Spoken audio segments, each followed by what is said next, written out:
Und zurück im Keller bei Susan, Mitzi und ja, der Cat Lady, also wieder Susan. Wir haben auf unserer Map alles ausgestrichen, fertig, bis auf den Brian. Und wir haben die letzten Utensilien, um die Legende der Cat Widow wieder zum Leben zu erwecken.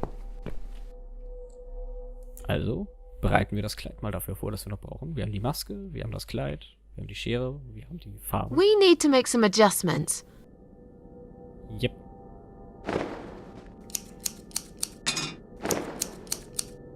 Schnipp, schnipp, schnipp. Now this is a dress worthy of the Cat Widow. Why don't you admit it was too small for you? Ha ha, bloody ha. Why don't you just shut up? Whoever wore this dress probably hadn't eaten in years. You'd struggle to get a skeleton into it. This is it. We've got all we need. Great! Are you going to tell me about the Cat Widow now? Yes, it's story time, Mitzi. The legend says there was once a bad man who hated cats. He hated his neighbours too, and his job. And when it rained, he'd curse and smash things. He hated his bald head and his weak, ugly body.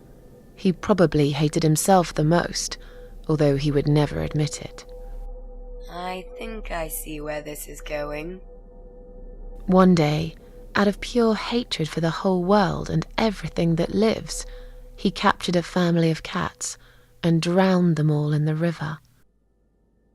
That day, the sun turned black and all the birds went silent as the 6 kittens struggled for life.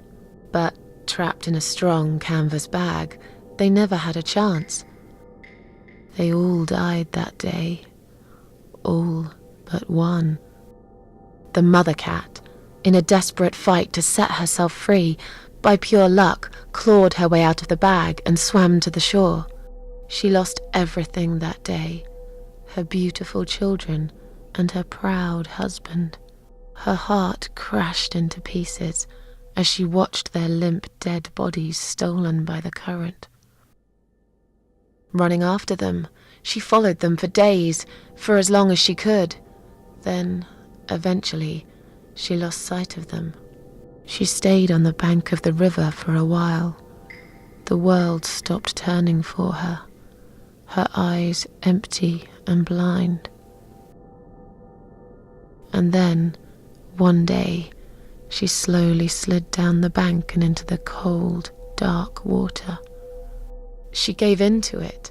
She let the river take her away too, cover her mouth, her ears, her eyes.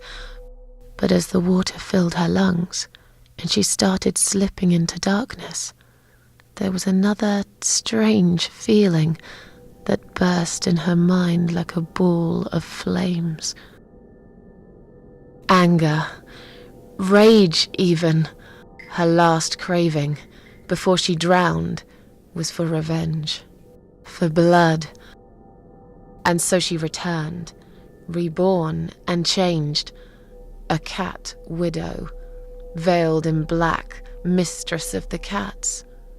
Her body of a young woman, but her eyes of a cat, and her face, white, rotten, face of a corpse. Those who saw it rarely lived to tell the tale. She would get her revenge on all cat killers and cat torturers, but there was someone she had to see first, someone special, someone she really hated the most. As the evening came, it was strangely quiet in the man's flat. As he lived alone, he usually liked to fill the silence with the sound of radio or TV shows. But that night, he switched them all off, feeling anxious and tired after work.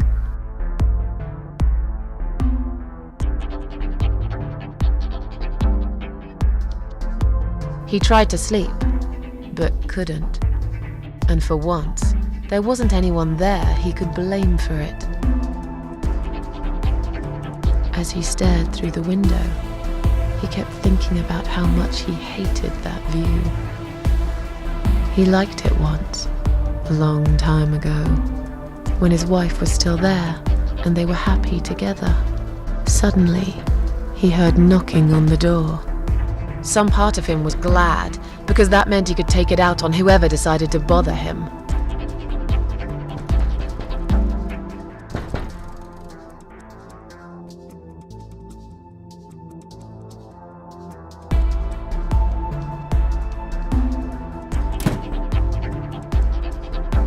There was nobody there. He almost felt disappointed, but before he turned to walk away, he suddenly noticed something down the hall. Okay, also wir erzählen jetzt praktisch die Legende der Cat Widow, allerdings erzählt von Susan auf die Ereignisse, wie wir jetzt sozusagen diesen Brian anscheinend fertig machen wollen, wie auch immer.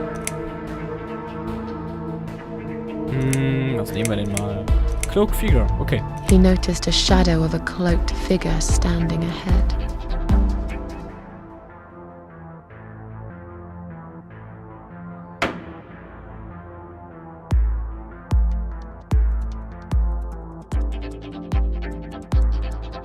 He stopped again. He couldn't believe his eyes. Someone wrote "Cat Killer" on his door.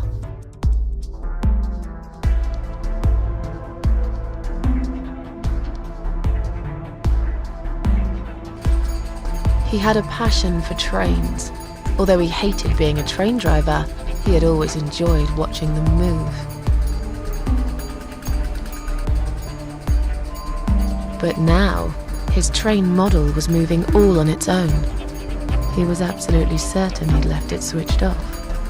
And yet, there it was, running at crazy speed, remote control missing. Something was seriously wrong, and that something had entered his home now too.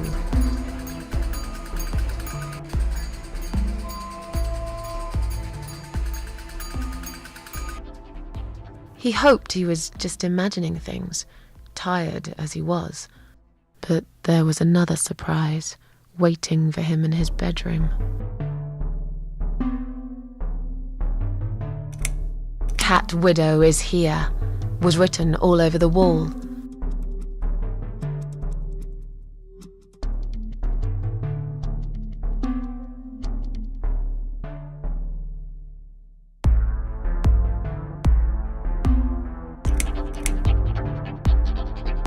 Getting really scared now, he decided to call the police.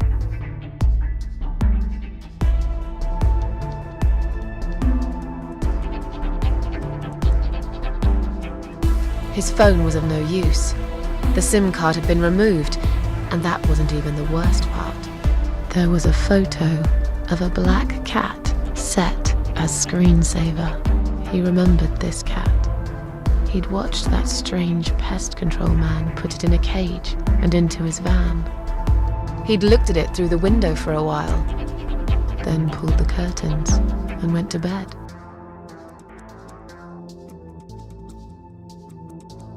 As in a dream, he went to the kitchen to get a drink.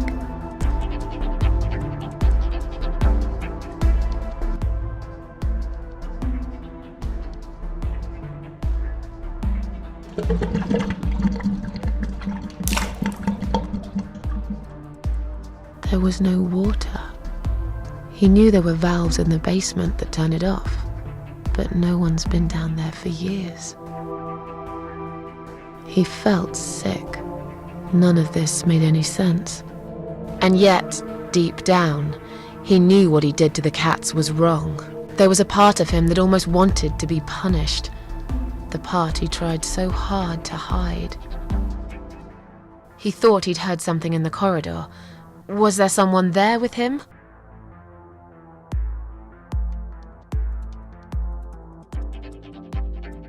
His head was spinning.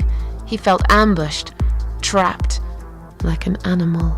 He had to get out of there. He stopped, paralyzed. He'd heard something right in front of him. A whisper, more like a purr. She was there, in the dark corner of his living room, waiting. Black veil covering that pale, dead face, and yet he could almost feel Cat Widow's eyes piercing through him.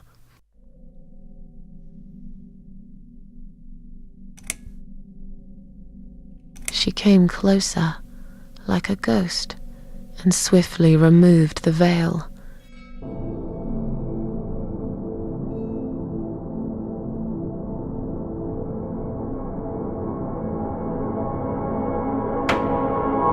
She came back for him, to take him to the river, to make him pay for what he'd done.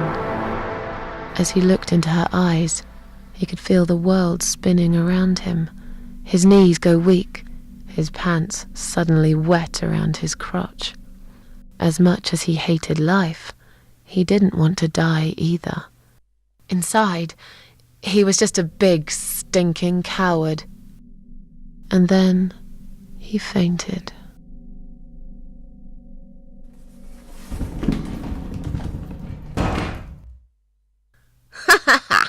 Did you see his face? I knew he'd fall for this. Yeah, we scared the living shit out of him. Now that's teamwork. Are you sure he won't know it was you, though? Oh, he probably will, once he's had time to think about what happened. But he's too proud to ever admit he's been beaten by a woman. I know him just about enough to know that. Let's hope so. I don't want you to get in trouble because of me. No. That was something I had to do for myself. And I feel much better for it. The only problem now is that we still haven't found Eye of Adam. Because it definitely isn't Brian. I've searched through his laptop and all I found was a load of porn. Let's cross him off the list.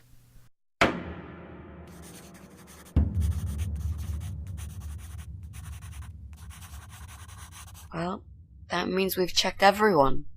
We've hit a brick wall. Perhaps I was wrong. Maybe he doesn't live here at all. I think we need to sleep on it, and we might get some more ideas in the morning. Shall we head back home?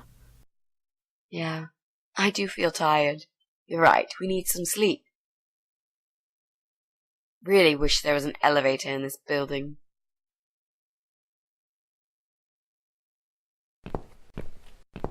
What's that? A note? What does it say, Mrs. A? You will not believe it.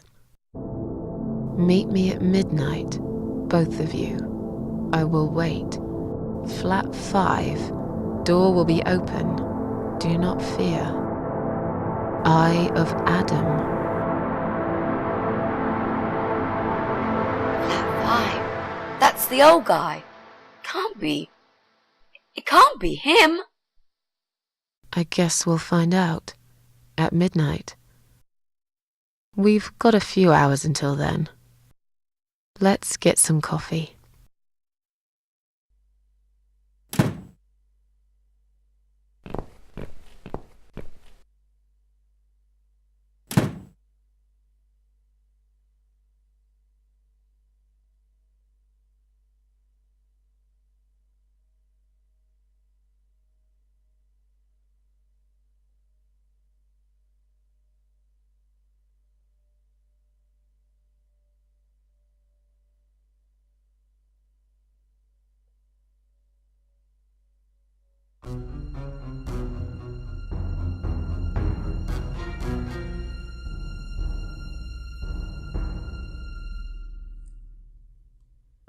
It's just you and me, my love.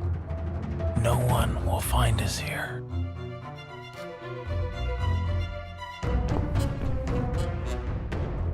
Stop worrying, Ivy. It will be all right. I will always love you.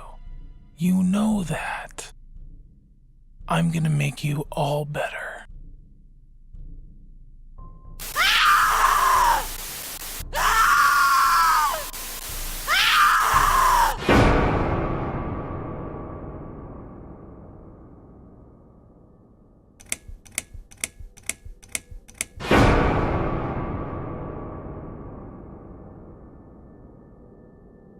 Don't feed the troll.